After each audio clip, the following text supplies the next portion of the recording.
Postman, Professor Melly Bell. This is not a glorification or a glamorization. This is an education.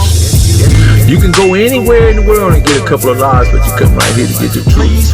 Be sure to click the notification bell, like, subscribe, share, drop a comment down below. So when the dope content hit, it'll feel like it's the first and 15th. Lock the door.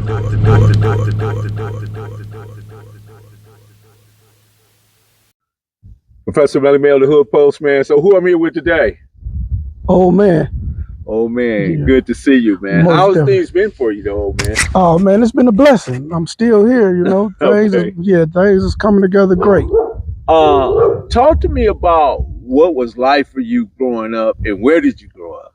I grew up in Carver Park Hood. It was Palm Lane. My dad and mom went to Centennial. Uncles, aunties, everybody went to Centennial, Willowbrook, or Bunch. So I grew up on 116th and Compton Avenue. It was a dead end. And the freeway came when I was probably about 6 or 7. They bought all the houses that was on 116th. And then we moved to Alabama, 11716 East Alabama. And they also, when it came to Palm Lane, Martin Luther King Hospital, they purchased that property. Exactly. And built the hospital. Exactly. Because my dad then went to the boys club. He used to box at the boys club. Matter of fact, he was Golden Gloves at the boys club.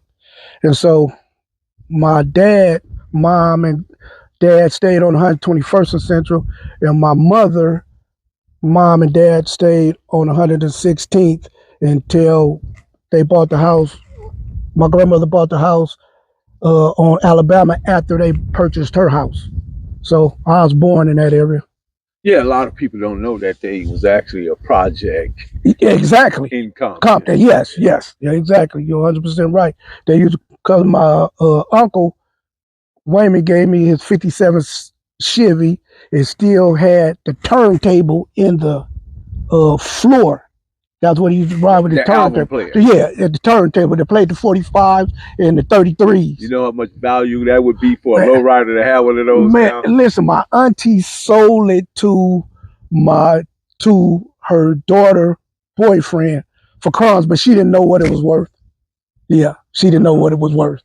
Yeah, so yeah. So getting back to, you went from 116th to Alabama. Mm-hmm. So when you got to Alabama, at what part did you start noticing the change of era? In other words, we went from Slauson, Gladiator Avenue to a Black Panther area to 69 when the Crips came about. Right. And I don't know at what point did you realize that these changes had occurred, but what school did you go to?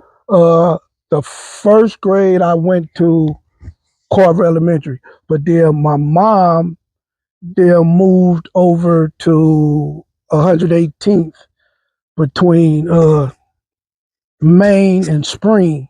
So I went to 118th Elementary School. But every Sunday back then, the sisters and their brothers used to go to their mom's house with our grandparents, and I played with all of my cousins there. So I got cousins from different places. But then when I noticed the gang banging, bro, is through my big cousin, Big Squink, because I remember when he got shot. I was a little guy, though. I was about 7, 8 years old, and he got shot because they stayed on Stanford in 139th, I think it is, right on the corner. And he got shot. Putnam shot him. But all of them used to be friends before. But then Tookie and all them came over there. But I really didn't know what was going on, but I know it was chaos. So they put all the kids in the room. I keep running into people that keep telling me that all these guys was friends before the splinter or the disagreement, or they happened to fall out with one another. The separation. Yeah, the separation. So when you got to junior high school, where did you go? I went to Gompers for a semester. Then I went to Willowbrook and finished out at Willowbrook, graduated from Willowbrook. And when you left Willowbrook, you went to Centennial? No, they wouldn't let me check in Centennial. Why is that? Because we had went up there and did some shooting and stuff we weren't supposed to. And so I ended up going to Linwood. for a semester. Then I ended up getting locked up and going to Fred C. Nellis. And that's why I graduated from out of YA. Wow, that's interesting because I surely wanted to ask you about Centennial because No, I know that's where the first like initiation of Carver Park and the West Side, the Pyro Street Boys. Boys, yeah. That was before my era. Yeah, that was before your era, but yeah, that's where it all happened at. Initially. Exactly. And then the cancer metastasized. No, exactly. It was like even the ones that didn't want to be affiliated was affiliated because of the section you lived in. Exactly. So you was forced. And then me, I dressed that, but I wasn't an early bloomer with the gang banging. What happened is crazy. I was at Tampico and I was in my early teens, man, my pre-teens, and an older dude from the Nickersons. I came out and I had a bike and he grabbed my bike and I grabbed it back and we going back and forth, but he pulled a knife out on me that was so damn long and I was like, but I wasn't tripping and I had a hat on that was flipped up. It just had my name on it.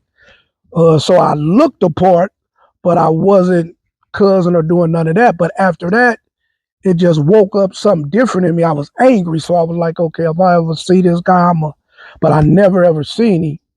And so that's what made me just go full throttle. But my cousin then was already in the hood. I go to the park, do all that, go swimming, go to the boys club, but I wasn't hanging with the active people, but I always seen them. But about 13, 14, it was over with. The ones that you feel, well, not necessarily feel, but know, because you know this, that was at the top part of the Carvers. Matter of fact, shout out to my boy Boss Hogg and Fred Mack. Oh yeah, those both of my boys. Yeah. I just was talking to Fred. I just got off the phone with Fred not too long ago. See at the top, well, you know, Roy Tucker, Zane, and all of them was there. Willie Herb, they was there, but that was the beginning of the generation. And that's the ones I want to know. Yeah, that was the beginning of the generation. So they laid the Troubleman, Colorbar. They laid the foundation. Felton pretty much. Was Undertaker. Yeah. So all of them was there, but then you had the generation under them, which was, I think, well, I would say Tex,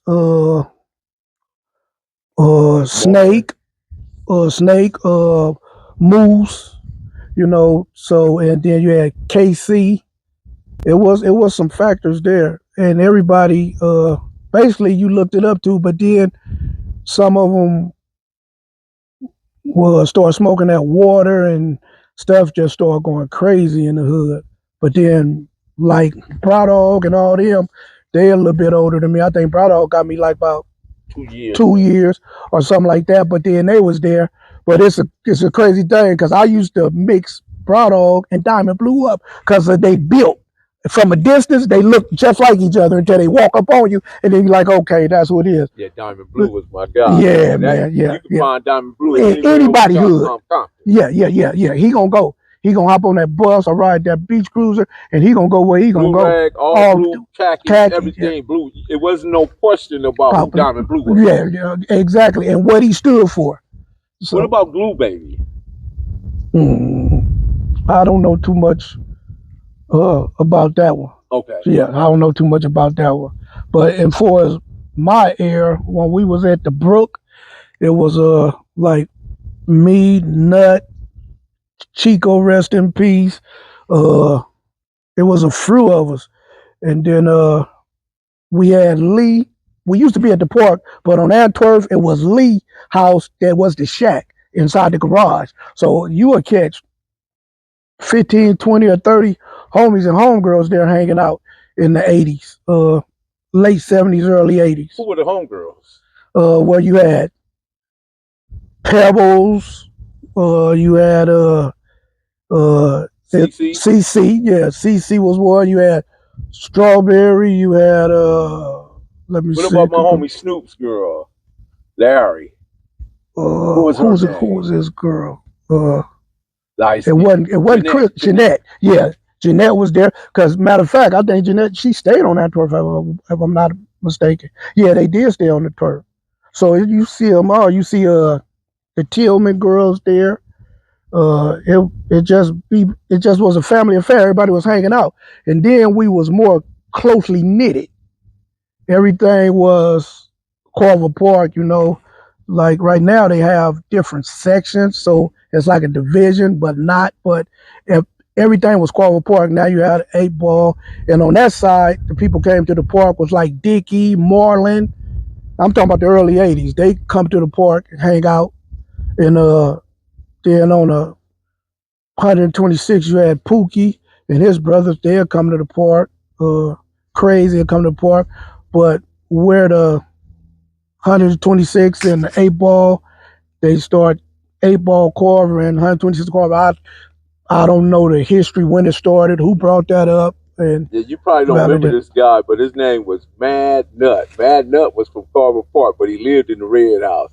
He was in the Red House with Tookie and all that. Okay, he older. Yeah, he older. Yeah, he older gentleman. 73, 72, 73. Oh yeah, he much older. Yeah. I always wondered what happened to Mad Nut, but he was original Carver Park crib. Yeah, that's where a lot of the meetings took place there, and in the Share Capris. But they was boarded up when we was doing our thing, but it was a lot of stories about them, a whole lot of stories. So you just listen, and if you have somebody in your family that was older, that was out there, you just listen, and you can hear what's going on.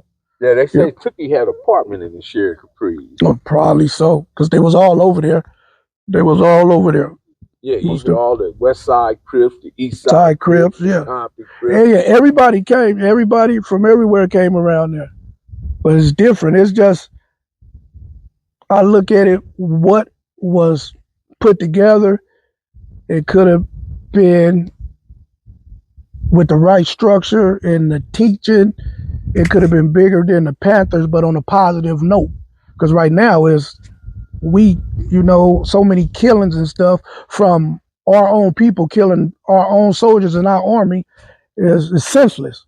But if you think about it, if everybody would have just had structure and was up under one cloth, not keyways or damus, just one cloth of our people, we're a powerhouse. Because we spend the most for the economy. We spend the most money every year, bro. Yeah. Actually, it's 1.6 trillion. See? So, and if you think about it, everything coming out of the Panther area, the black leather jacket, the waistline, it's just that we didn't take them tams, we put on them brims. Exactly.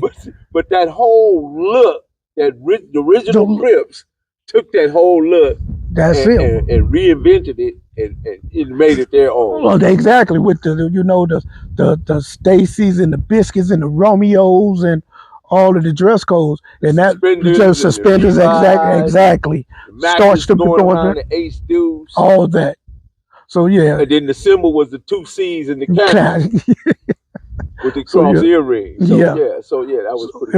It was a good thing, but it was good. See, because what you be doing, you have so much knowledge because you was there where I came afterwards. Mm-hmm. You know what I'm saying? Because you got me about 7-8 years, so you was actually there to see somewhat of the beginning, as you would say, the baby Crips, but the ones that started it, you was able to get right under them and get embraced by them.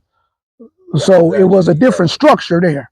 Yes. Than nowadays. Yeah. Totally different structure. We really, the big homies, as they called them back then, we just call them the homeboys. Boys, right. Maybe we did use big homies. I can't remember what term we used. But I knew we was the baby Crips. Right. That's what I did know. Right. And they were the Crips. Crips, exactly. And they were certain things that they wouldn't allow us to participate in. Exactly. Because even though they was the ones, they still shield y'all from certain stuff that they was on the front line with. Yeah, because they knew we was S-starters. We started S and wherever we went, and they would have to clean it up. Right. So that's it. And then today, from where it started at where you was at and then when I came in to right now today, is seem like is every individual for themselves. Instead of, it was more of a structure. Like I say, when we was coming up and I was out there, the people that we was with, it felt like family. It felt like it. You didn't have to worry about if this person going to harm you when you turn the corner. Lock the door.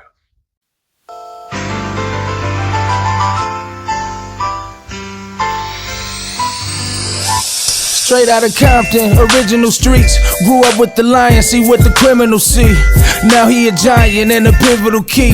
Got it down to a science, this the visual streets. He came up with Bullet, he came up with Turtle. Lived life to the fullest, he put it all in the journal. We dodging them bullets, we jumping them hurdles. It's the Dahoodpostman, we in the streets universal. Dahoodpostman, Professor Belly Bell. This is not a glorification or a glamorization. This is an education. You can go anywhere in the world and get a couple of lies, but you come right here to get the truth. Be sure to click the notification bell, like, subscribe, share, drop a comment down below. So when the dope content hit, it'll feel like it's the first and the 15th. Lock the door.